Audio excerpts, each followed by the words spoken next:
桜の木の下には死体が埋まっているという都市伝説を聞いたことはありませんか？これは梶井基次郎の桜の木の下にはという短編小説にある冒頭の文章です。私たち日本人はなぜ桜に魅了されてしまうのでしょう。そんな謎を解きに、今回は桜にまつわる伝承をお話しさせていただきます。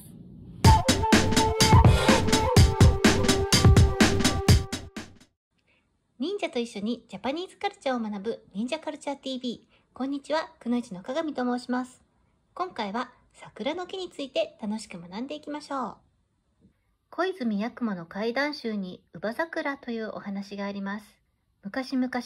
墨の木長者と言われる者がいた。長者は子供に恵まれず、薬師如来様に子供が授かりますようにと願掛けをした。この願いが叶い女の子が生まれ、乳母が大事に育てていたが、ある日、乳母の父が出なくなり、再び薬師如来に祈ると父が出るようになった。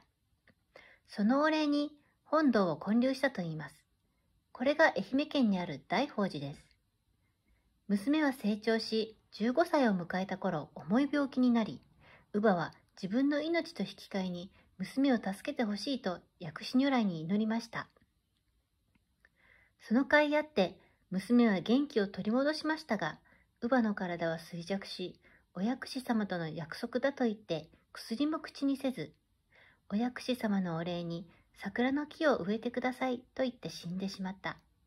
長者は乳母の真心を思い、お堂の前に桜の木を植えました。桜は成長し、花の咲く時期になると、母乳のような色の見事な花を咲かせているという。それでこの桜は乳母桜と呼ばれている。といったお話です。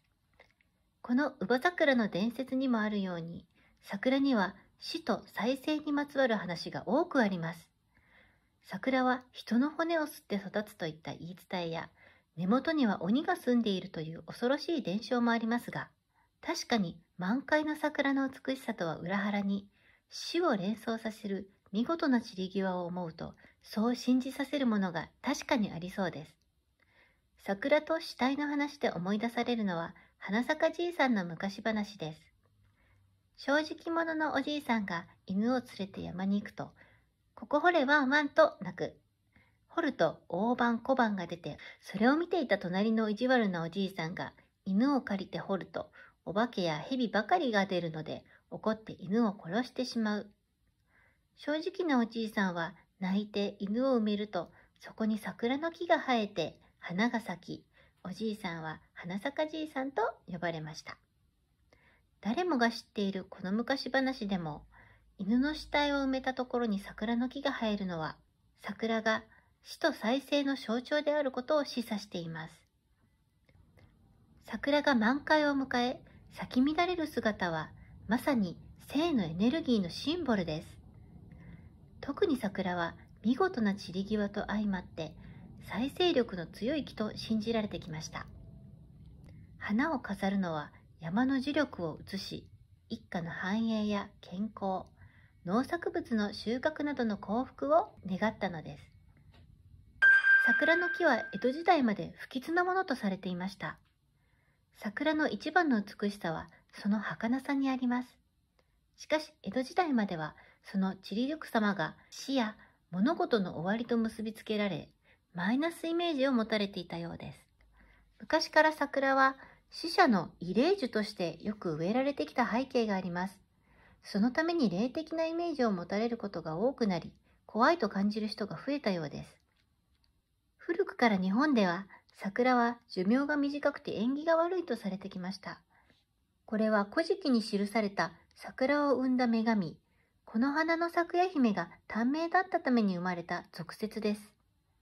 日本神話には花にまつわる美しい女神が登場します。古事記にはこの花の咲くや姫が富士山の上空から花の種をまいてそこから桜が生まれたと記されています。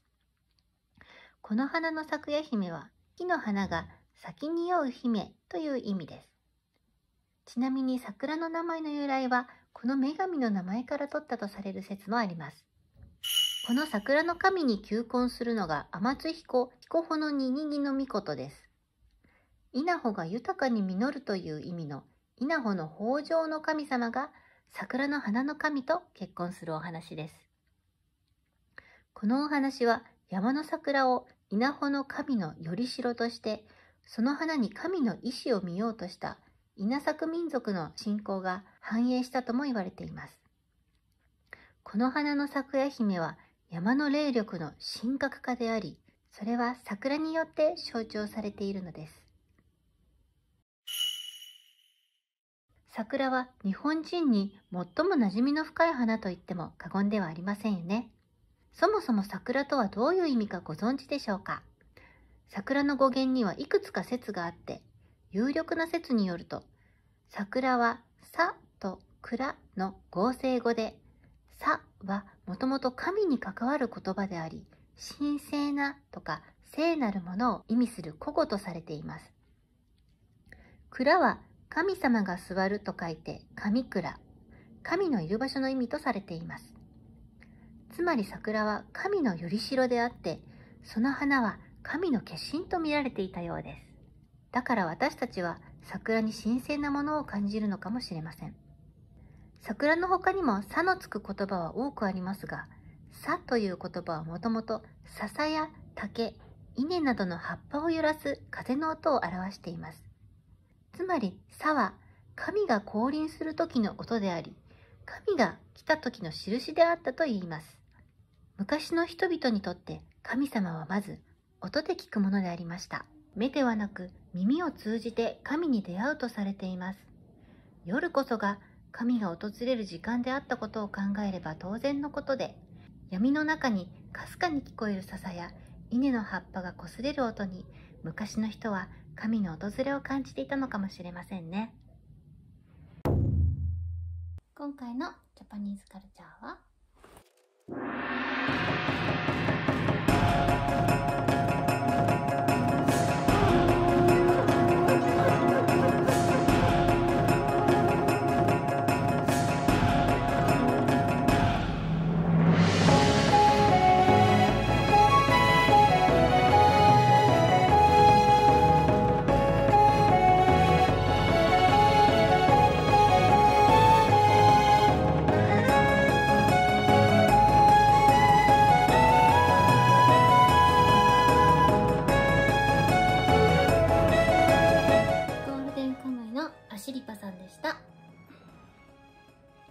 いかがだったでしょうか。今回は桜についてお話しさせていただきました。